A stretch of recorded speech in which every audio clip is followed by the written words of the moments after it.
Assalamualaikum warahmatullahi wabarakatuh. Selamat pagi para siswa SMP Pancasila khususnya kelas 8. Pagi ini kita ketemu lagi di acara daring IPA. Pada pertemuan kali ini kita membahas tentang struktur dan fungsinya tumbuhan. Bersama saya Ibu Lili Sugiyati SPD. Kita mulai. Tujuan dari pertemuan kita, materi kita kali ini adalah setelah mempelajari bab ini, diharapkan para siswa dapat mengenal struktur dan fungsi jaringan pada tumbuhan. Kemudian, mengenal struktur dan fungsi organ pada tumbuhan. Dan mengenal penerapan teknologi yang terinspirasi oleh struktur tumbuhan.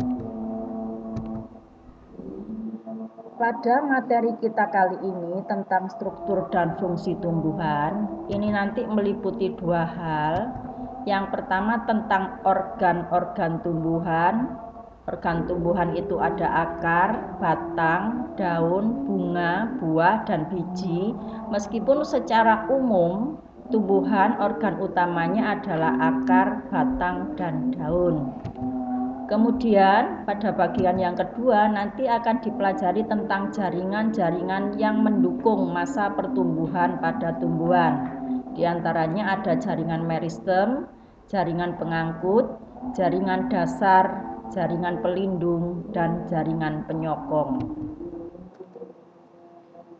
Kita mulai pada materi kita yang pertama tentang organ-organ tumbuhan. Organ-organ tumbuhan atau bagian-bagian tubuh tumbuhan seperti tadi saya sampaikan, organ utamanya adalah akar, batang, dan daun.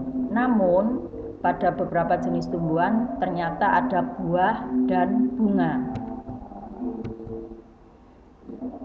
Kita mulai pada bagian yang pertama atau organ yang pertama, yaitu akar.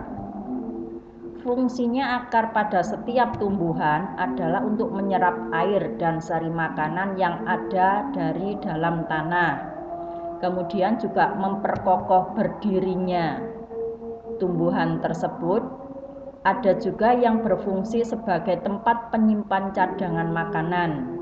Dan ada juga beberapa jenis akar seperti akar gantung, itu misalnya pada pohon beringin, itu juga bisa berfungsi sebagai alat pernafasan atau respirasi.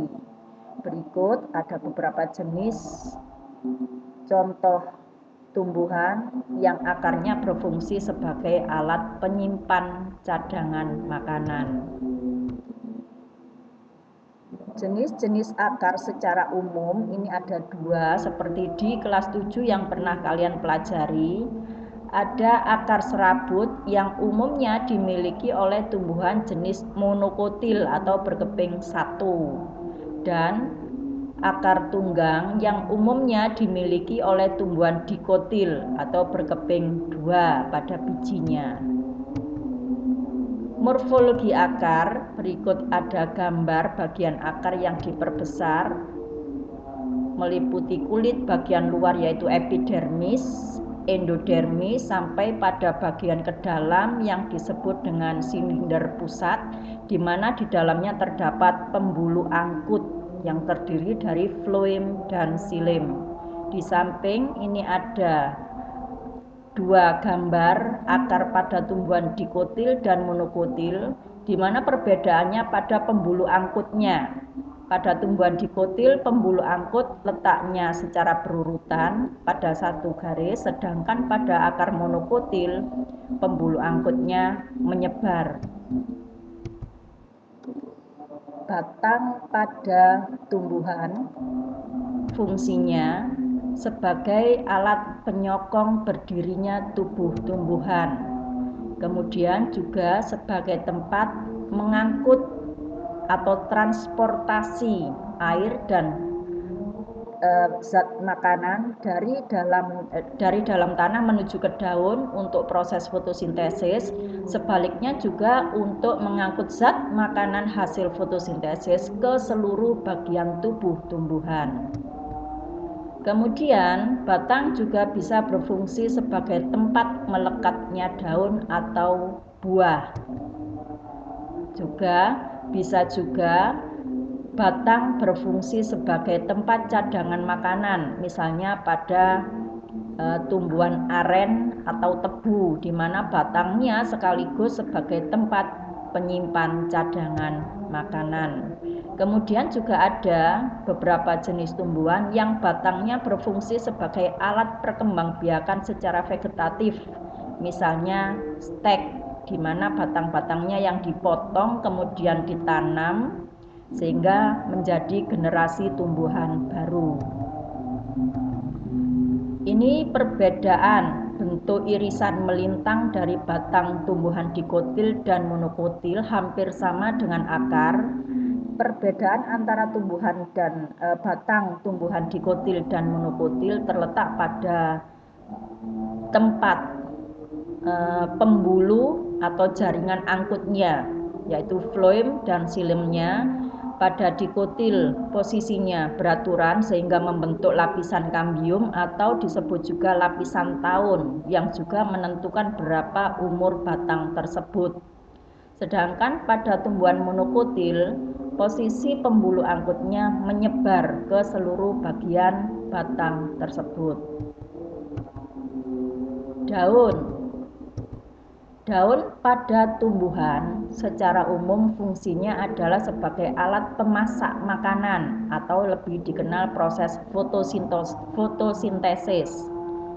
Pada daun umumnya mengandung zat hijau daun atau yang disebut dengan klorofil yang sangat berperan pada proses fotosintesis tersebut. Selain itu, daun juga berfungsi sebagai alat pengambil gas CO2, masih berkaitan dengan fotosintesis.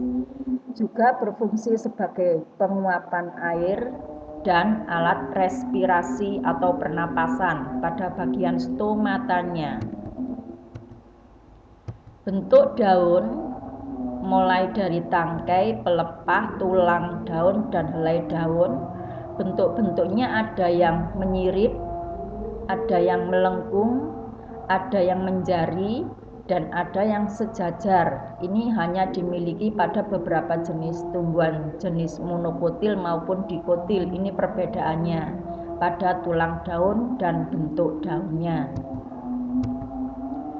Bunga. Bagian-bagian bunga seperti tampak pada gambar, mulai dasar bunga, kelopak, mahkota, benang sari, dan putik. Fungsinya secara umum, secara keseluruhan, bunga berfungsi sebagai alat reproduksi secara generatif. Alat reproduksi utamanya adalah benang sari dan putik. Jika keduanya ini bertemu, maka terjadilah biji sehingga menghasilkan jenis tumbuhan baru. Jika satu bunga terdapat benang sari dan putik seperti pada gambar ini, maka bunga tersebut disebut sebagai bunga sempurna. Buah fungsinya adalah sebagai alat penyimpan cadangan makanan dan membantu penyebaran tumbuhan tersebut. Ini contoh dari gambar buah. Biji hampir sama dengan buah. Fungsinya biji bisa juga sebagai tempat penyimpan cadangan makanan seperti pada kacang-kacangan dan juga sebagai alat perkembangbiakan. Setelah organ-organ tumbuhan, berikutnya adalah jaringan. Jaringan adalah sekumpulan sel yang bentuknya sama, yang asalnya sama, dan yang fungsinya sama membentuk satu kesatuan yang disebut dengan jaringan. Ini sudah pernah kalian pelajari pada pelajaran kelas 7. Pada kali ini, jaringan-jaringan yang terdapat pada tumbuhan, seperti di depan saya sampaikan, yang pertama adalah jaringan meristem. Terdapat pada ujung akar, batang, serta cabang. yang mana jaringan ini merupakan jaringan yang masih muda dan belum terdiferensiasi sehingga mampu melakukan pembelahan diri. Kedua, jaringan pengangkut. Fungsinya adalah sebagai alat transportasi yang mengangkut zat makanan, air yang berguna bagi tumbuhan atau tanaman tersebut. Yang ketiga, jaringan parenkim. Disebut juga sebagai jaringan dasar karena jaringan ini dimiliki oleh hampir semua tumbuhan tanpa terkecuali. Jaringan parenkim dapat ditemukan pada bagian tumbuhan yaitu akar, batang, daun, hingga silim dan floem. Kemudian jaringan epidermis. Jaringan epidermis adalah jaringan paling luar yang fungsinya sebagai pelindung jaringan yang terdapat di bawahnya. Jadi dia sebagai melindungi jaringan-jaringan lain yang ada pada bagian bawahnya karena jaringan epidermis ini merupakan kulit bagian paling luar. Jadi dia fungsinya melindungi bagian dalamnya lagi.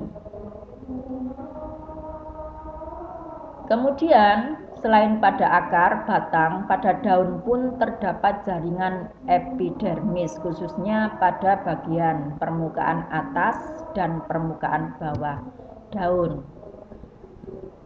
Selain itu, jaringan epidermis juga berperan untuk membatasi transpirasi atau penguapan air dan perubahan temperatur pada suhu tumbuhan tersebut.